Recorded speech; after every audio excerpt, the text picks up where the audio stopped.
The steel gate shouldn't have been there, but it was standing across my uncle's access road like it owned the mountain, a sleek, black, solar-power monstrosity that cost more than the truck I was driving.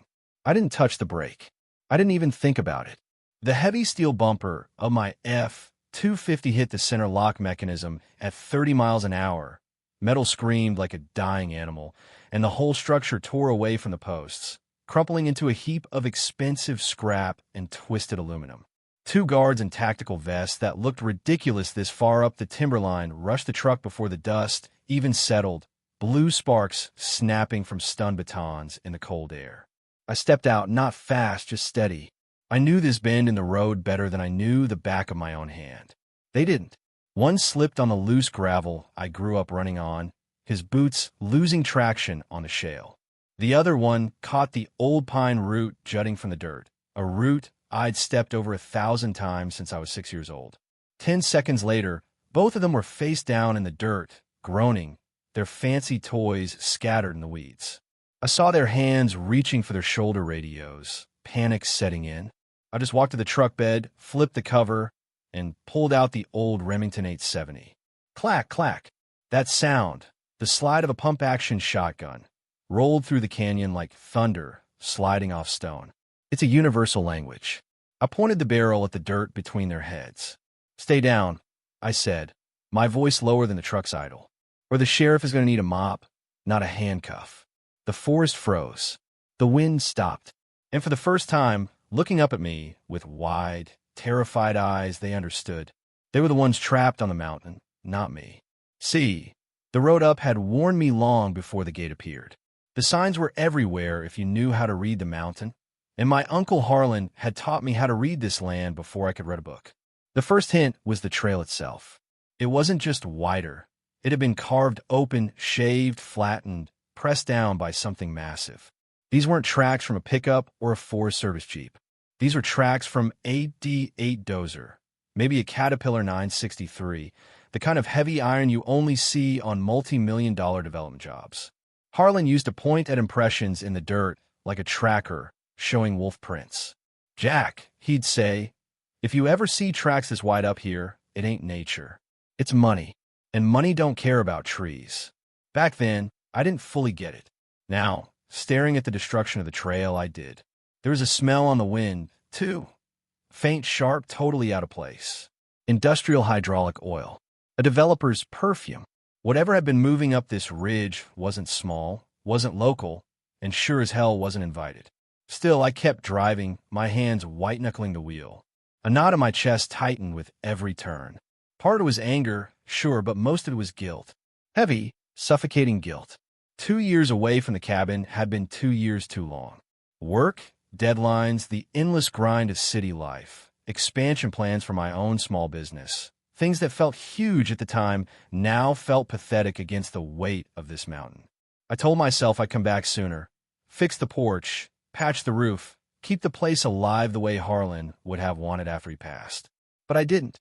And sometimes absence can bury a man twice. I drove through switchbacks, choked with shadow, watching the sky open and close between the pines. Then I reached the place where the old crooked mailbox should have been. It was gone. The trail that used to cut left, thin as a deer path, had become a trimmed, graded access road fit for corporate trucks. Branches sliced clean with mechanical precision. Gravel tamped firm. And then I saw it. The gate. Beside it sat a guard booth with a humming HVAC unit and a laminated logo that didn't belong anywhere within 50 miles of this ridge. Ironwood Ridge HOA, private property. My first reaction wasn't rage. It was disbelief.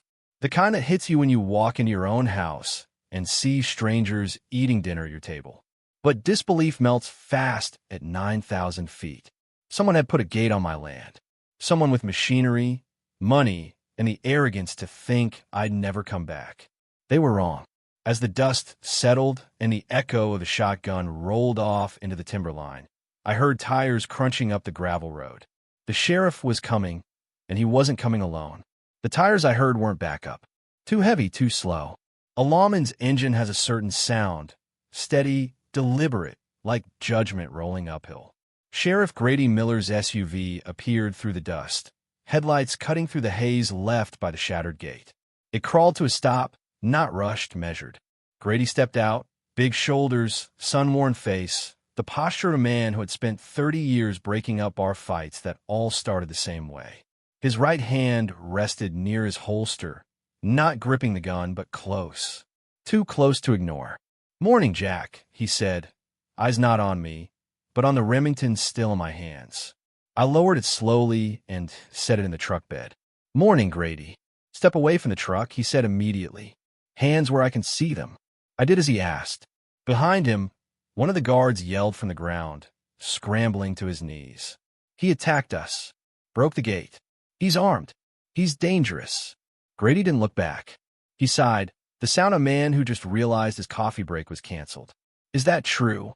I shrugged. "Depends on who you think owns this mountain." His hand settled firmer on the holster. "Jack, breaking a controlled access gate. Assaulting 2 security officers. I could cuff you right here." I let that sit for a moment. Then I pointed at the mangled steel across the dirt. "Before you do, Sheriff, you might want to check where they put that gate." His jaw tightened. "And why is that?" "Because it's 6 feet inside the forest setback line. No permit, no survey stakes, no right to be here. That gate is trespassing on my property, Grady. I just removed an obstruction." Grady didn't blink. He reached down and unclipped a heavy-duty GPS unit from his belt. County issue, beat to hell, reliable. He punched a button, waited, looked at the screen, then at the broken gate posts. He walked 3 steps to a half-hidden bush I knew well and brushed it aside with his boot. There, sticking out of the earth, was an old iron boundary pin with a faded orange cap my uncle had hammered in 40 years ago. Grady stared at it, then at the gate. The gate was undeniably on the wrong side. "Well, hell," he muttered. "Sheriff, he threatened us," the guard shouted again. Grady snapped his head toward them. "If he'd threatened you, son, you wouldn't be talking right now." He looked back at me, voice lowering. "All right, nobody's getting cuffed for the moment, but you're staying put until we get this sorted." He wasn't siding with me. He wasn't siding with them. He was holding the ground steady while 2 storms collided. But the mountain answered before I could. Another engine echoed up the road. Smooth, expensive, confident. A black Range Rover rounded the bend, dust swirling around its polished grille. The door opened before it even stopped completely. A woman stepped out. Mid-40s, navy blazer, heels too clean from mountain gravel, blonde hair pinned back in a corporate battle helmet.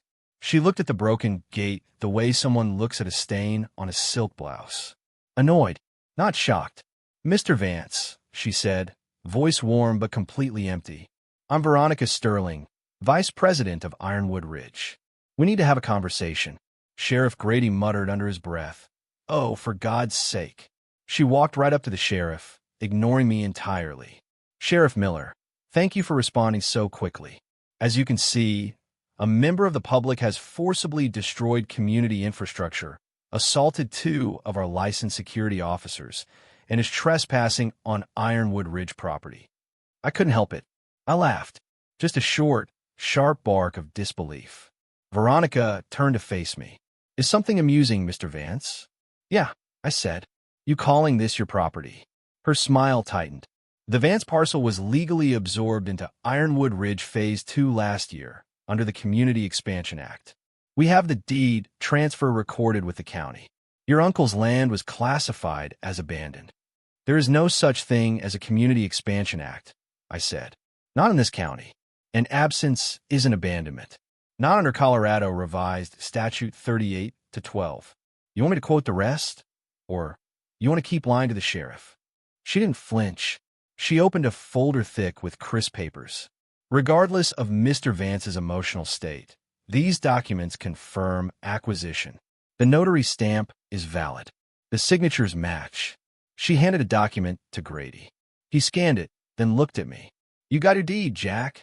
"In the truck," I said. I grabbed the worn folder, edges frayed, smelling like old tobacco and pine. I handed it to him. Grady opened it slowly. The wind tugged at the pages. He compared the 2. After a minute, he gave a long, low whistle. "These signatures don't match," he said flatly. Veronica stiffened. "They absolutely do." "No," Grady repeated. "They don't." He held up the papers against the sunlight. Harlan Vance had arthritis in his right hand for the last 10 years of his life. His signature was a jagged scrawl. This, he pointed to her document. This is smooth, flowing, mechanical. I've signed enough arrest reports to know when ink belongs to a hand and when it belongs to a machine. Veronica's jaw twitched. We are not handwriting analysts, Sheriff. Ma'am, he said, I don't need to be. No arrests today. This is a civil dispute until the county registrar reviews the filings. Nobody touches anything, and nobody builds another damn inch until I get answers. Veronica closed her folder. I saw her thumb tapping against the leather. 1, 2, 3, calculating. She turned to me. This isn't over, Mr. Vance. It never is, I said. Not with people who build gates on land they don't own. She walked back to her SUV, heels clicking like a countdown. And I knew, watching her leave, that she wasn't retreating. She was reloading. I drove the rest of the way up to the cabin, leaving the sheriff and the guards behind. The higher I got, the more the anger solidified into a cold resolve. They had cut my trees. They had staked my soil with orange flags. But when I pulled up to the cabin itself, the anger turned into a chill that had nothing to do with the weather. The cabin was wrong. It wasn't destroyed. It was clean. Uncle Harlan never cleaned like this. Pine needles belonged on the floor. Dust was insulation, but the porch was swept. The windows were wiped. The door frame was scrubbed. I walked inside. The air was sterile. Furniture had been moved. The rug was centered perfectly. And then I saw it, the loose floorboard under the wood stove, the one Harlan used to pry up to hide his cash box. It had been nailed down, with shiny, new silver nails. Someone had searched this place. Systematically. They weren't looking for money. They were looking for paper. I walked out the back door and saw the tracks. Heavy boots. And a survey stake driven right into Harlan's vegetable patch with a note taped to it. Parcel must be cleared before fiscal Q3. Fiscal, not legal. Financial. I tore the note down. Behind me, the wind kicked up and I heard the buzz. A drone, hovering just above the tree, camera lens fixed on me. They weren't just watching. They were documenting. I needed help. I needed the one man in this valley who hated the government almost as much as he hated developers. I found Saul Berenson at the diner in town, sitting in the corner booth that smelled like bacon grease and stale cigarettes. Saul was a disbarred federal prosecutor who now practiced mountain law, which mostly meant helping locals keep their land from being swallowed by the state. He looked at the papers I slapped on the table, the summons the sheriff had handed me, the fiscal Q3 note, the photos of the gate. You look like a man who found a rattlesnake in his boot, Saul said, sipping coffee that looked like sludge. Worse, I said. I found an HOA. Saul put on his reading glasses. He scanned the summons. This was filed yesterday, he muttered. Before you even showed up. They knew you were coming. They had this ready. He picked up the silverback note. And this, Apex Meridian Developers. That's not an HOA, Jack. That's a multinational. They build luxury resorts. If they're involved, Ironwood Ridge is just a shell, a front to make it look like a community project. He looked at me over his glasses. Why do they want your uncle's land? It's steep, it's rocky, it's hard to build on. It doesn't make sense for housing. I don't know, I said. But they searched the cabin. They nailed down the floorboards. They were looking for something Harlan had. And they didn't find it, Saul said. That's why they're panicked. That's why they're rushing the gate. They need to secure the title before anyone asks questions. He grabbed a napkin and wrote 3 words. Injunction. Cease. Evidence. I'm filing an injunction in the morning to freeze them, Saul said. But Jack, you're not going back up there tonight. It's not safe. I have to, I said. If I leave, they'll bulldoze the cabin just to say it was dilapidated and clear the lot. I'm holding the ground. I went back up as the sun was dying. The road was blocked again, this time by a heavy chain strung between 2 pines. I hooked it to my truck hitch and ripped the trees out by the roots. I didn't care anymore. When I got to the cabin, I saw the lights. Not construction lights. Flashlights. Moving inside my house. I grabbed the Remington and bailed out of the truck, moving through the tree line. I came up on the back porch silent as a ghost. I kicked the door open. 3 men in black gear froze. They weren't cleaning this time. They were tearing the walls apart. Drywall was smashed. Floorboards were ripped up. "Get out!" I roared, racking the shotgun. They didn't argue. They scrambled out the windows, vanishing into the dark like cockroaches. I didn't chase them. I looked at what they had done. They had gutted the place. They were desperate. The next morning, Saul met me at the property line. He looked grim. "The injunction is filed," he said, "but the judge is slow walking it. And Jack, I found something. The security firm that hired those guards, it's owned by a subsidiary of Apex Meridian. And the county clerk who recorded the deed transfer, Kevin Rotherman, he just bought a brand new boat. Paid cash. They bribed the county," I said. "They bought the county," Saul corrected. "But here's the kicker. I found a subcontractor who worked on the roads. He wants to talk. Meet us at the quarry in an hour." The subcontractor was a guy named Miller, smoking a cigarette with hands that wouldn't stop shaking. "I can't testify," Miller said, looking around nervously. "These guys, they break knees. But you need to know why they want the land." "Tell me," I said. "It's not for houses," Miller said, flicking his cigarette.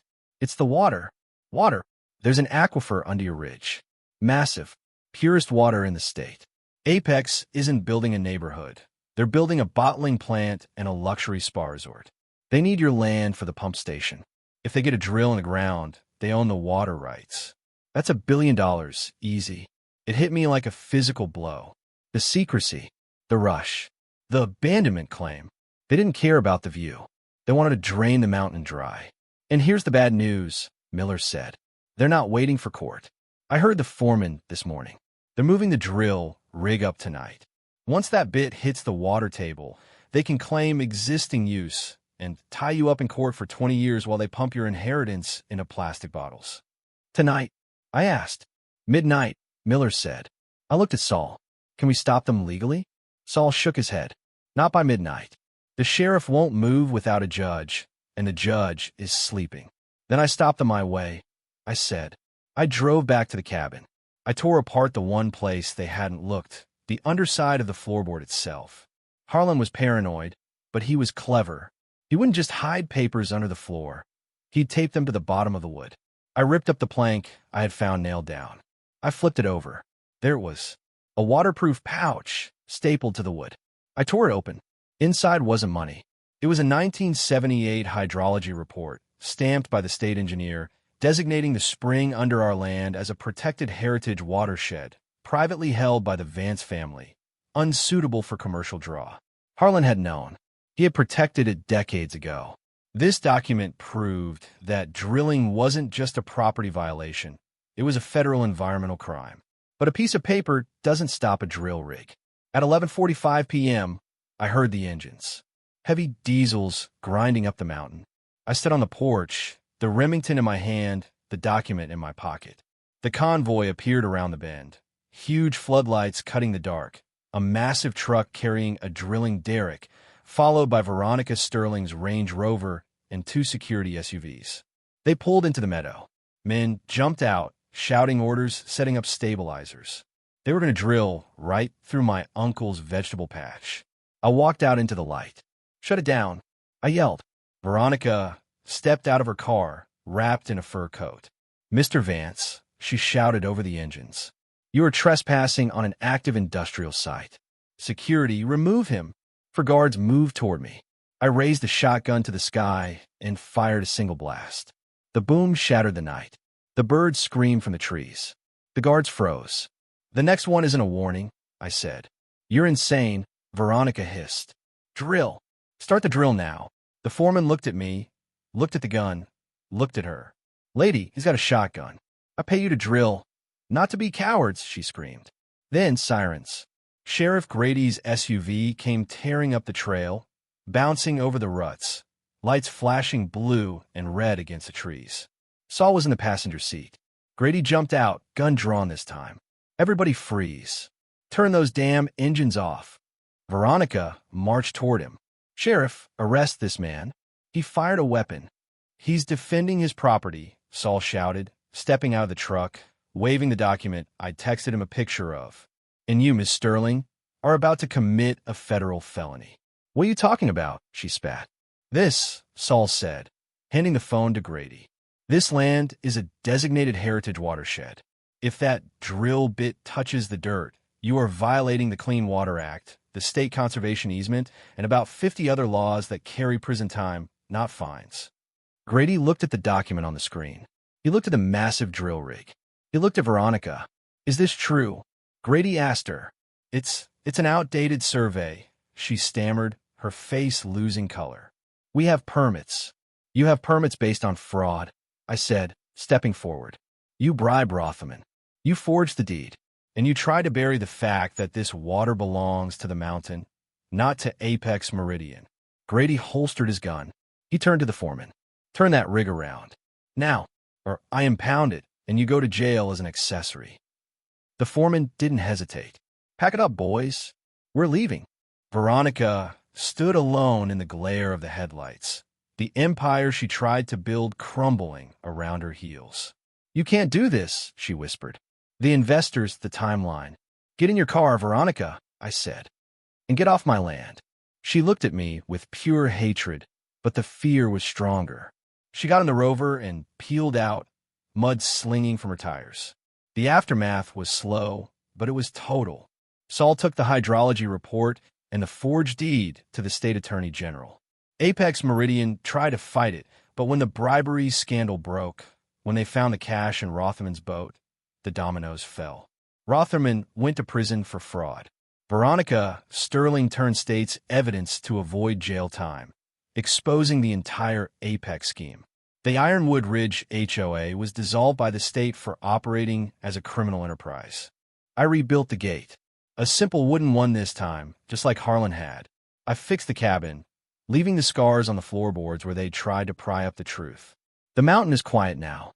The trail is narrowing back down as the forest reclaims the scars from the bulldozer. The water still runs deep and cold under the ridge, untouched. I stood on the porch this morning, coffee in hand, watching the sun hit the peaks. Harlan was right. They didn't care about the trees. They wanted what was underneath. But he was right about something else, too. The mountain doesn't belong to us, Jack, he used to say. We just hold it for a while. I held the line. But it makes you think. How many other HOAs out there just front for something bigger? How many people lose their homes because they see a shiny badge and a clipboard and assume it's legal? They count on us being polite. They count on us backing down. I didn't back down. So, here's my question to you folks. If a corporation showed up at your door with a badge and a bulldozer, claiming they owned your home, would you trust the paperwork? Or would you do what I did? Load the Remington and dig for the truth yourself? Let me know in the comments. And if you see a gate pop up on a road that's always been open, maybe don't stop. Maybe drive right through it. Catch you on the next one.